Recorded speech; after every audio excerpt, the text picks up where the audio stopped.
Izin bertanya. Ya. Tadi mengenai tanha pacaya upadana, kemelekatan. Nah, di sana ada kemelekatan terhadap sila wata atau sila bata. Tadi disebutkan sila bata itu bisa baik, juga bisa tidak baik.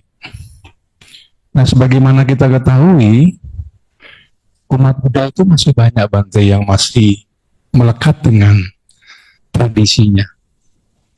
Seperti sekarang, bulan April untuk orang Tionghoa itu cengbeng. Besok tanggal 5 semua sembahyang cengbeng. Nah, untuk tradisi-tradisi ini, untuk sebagai Buddhis itu bagaimana kita menyikapi ini? Apakah itu termasuk kemelekatan yang tidak baik, atau bagaimana tradisi itu bisa kita buat agar menjadi sesuatu yang baik, agar penjelasan kita di lapangan itu terhadap umat-umat yang masih kuat dengan tradisinya bisa seiring sejalan. Terima kasih, Bante. Iya, baik. Sebenarnya Sang Buddha sendiri tidak anti dengan tradisi yang sudah ada ketika beliau masih hidup, terutama tradisi-tradisi yang baik atau yang bermanfaat. Sang Buddha tidak anti. Jadi kalau kita perhatikan dalam menyikapi berbagai macam tradisi, budaya, termasuk ritual yang sudah ada pada zaman beliau, Sang Buddha menyikapi dengan 3 hal. Yang pertama adalah ketika tradisi atau ritual tertentu memang betul-betul tidak bermanfaat, artinya merugikan baik diri sendiri maupun makhluk lain, maka Sang Buddha akan menyikapinya dengan menolak.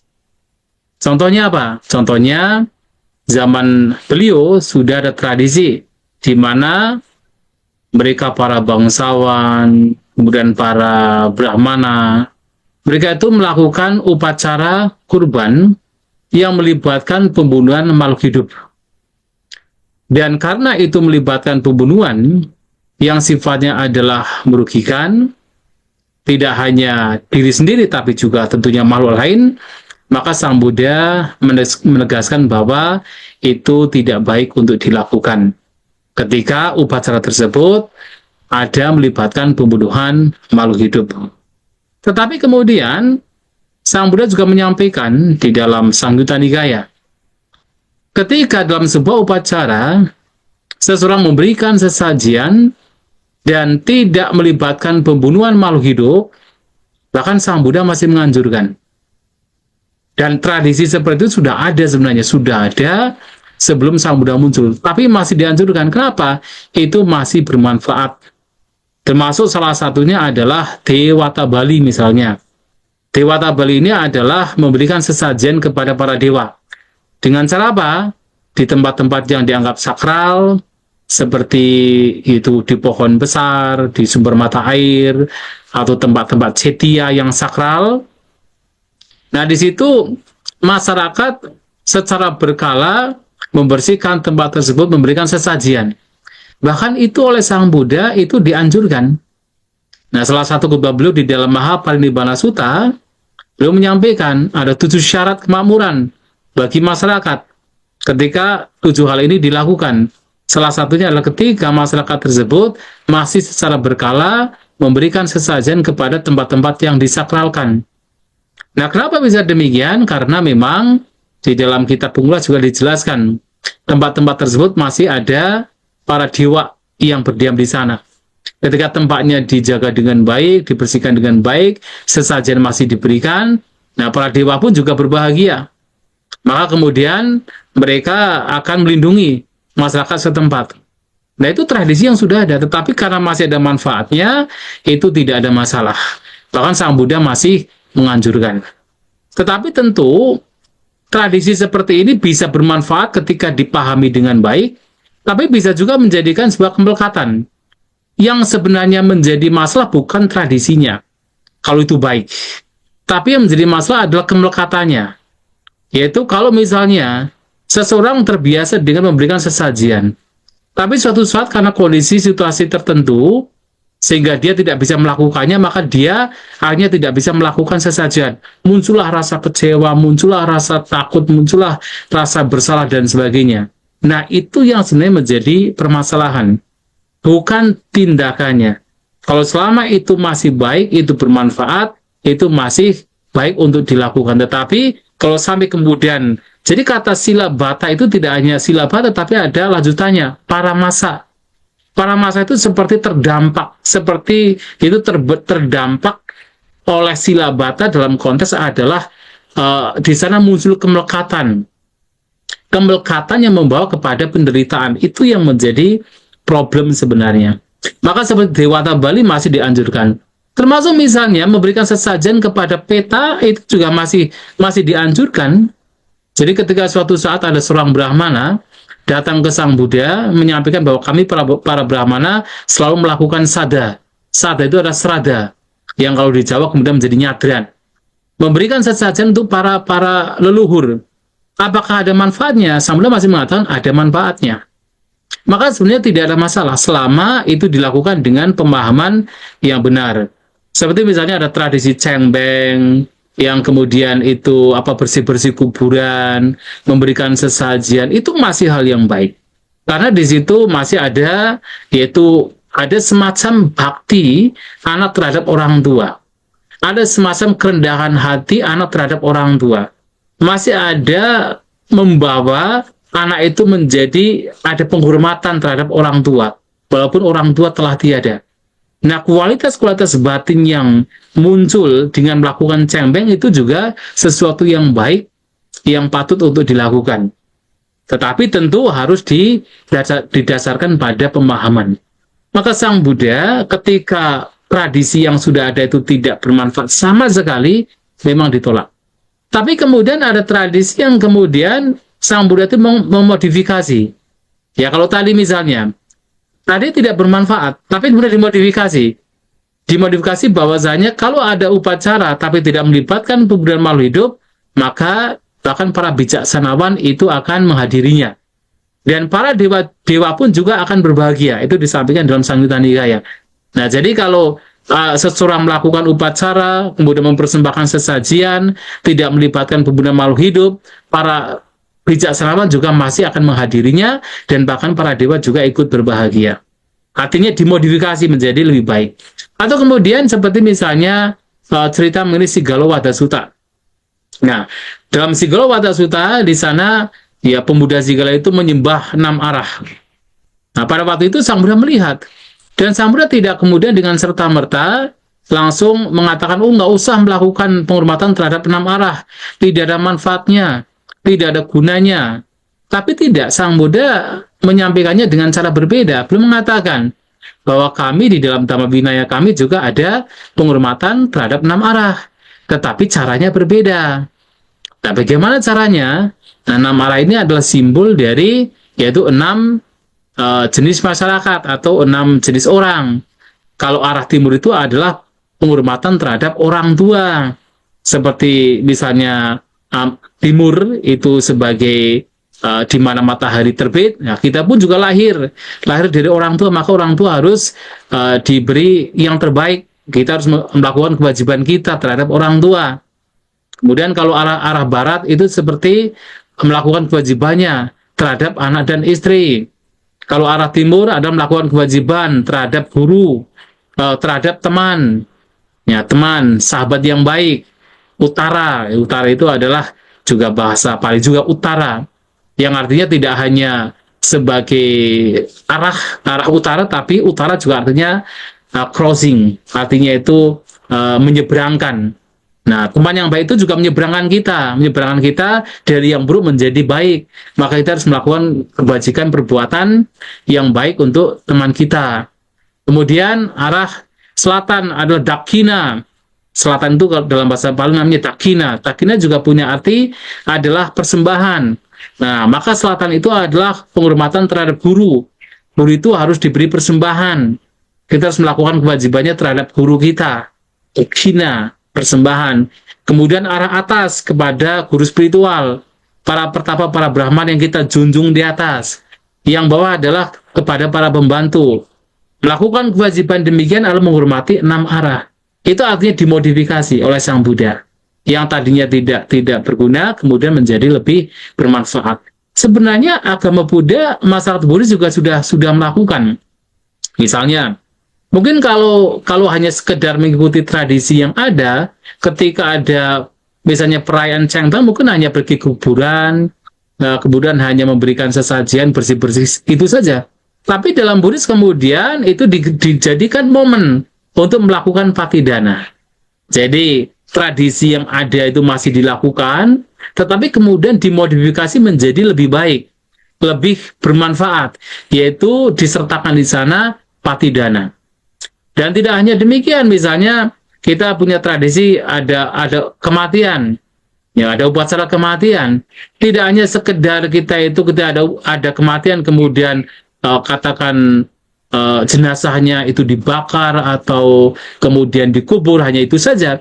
Nah, tapi kemudian di situ dijadikan momen untuk keluarga melakukan kebaikan, mengundang para biku, mengundang orang-orang untuk membagi-bagi makanan, membagi jubah, berdana jubah. Itu adalah bagaimana tradisi yang sudah ada, yang dulunya mungkin misalnya kalau di Jawa ketika masyarakat Buddhis tidak ada, ketika ada kematian ya hanya sekedar pokoknya ada upacara kecil, orang meninggal, dibersihkan, kemudian dikubur. Setelah itu ya sudah. Tapi kemudian ketika ada ajaran Buddha, nah kemudian diselingi, disertakan di sana. Ada pembacaan parita, kemudian ada patidana. Nah itu artinya memodifikasi dari yang tadinya itu mungkin ada manfaat tetapi tidak besar, tapi kemudian menjadi lebih besar lagi. Nah itu juga yang sebenarnya dilakukan oleh Sang Buddha. Yang kemudian ada tradisi lain yang ketika itu masih ada manfaatnya, Sang Buddha kadang malahan mentolerir, malahan mengajak untuk para siswanya juga untuk melakukan. Misalnya apa? Misalnya sudah menjadi tradisi kalau pada zaman dahulu bahwa ketika rumah tangga itu mengundang para pertapa, tidak hanya biku saja, ke rumah, mereka itu akan menggelar kain putih. Nah, kemudian suatu kali ketika Sang Buddha dan Sangga itu diundang oleh seorang raja, oleh seorang pangeran bernama Bodhi Raja Kumara atau Pangeran Bodhi. Nah, pada waktu itu Pangeran Bodhi itu menggelar kain putih. Tapi dia punya harapan, nanti kalau Sang Buddha itu menginjakan kain putih ini, berarti saya akan punya anak.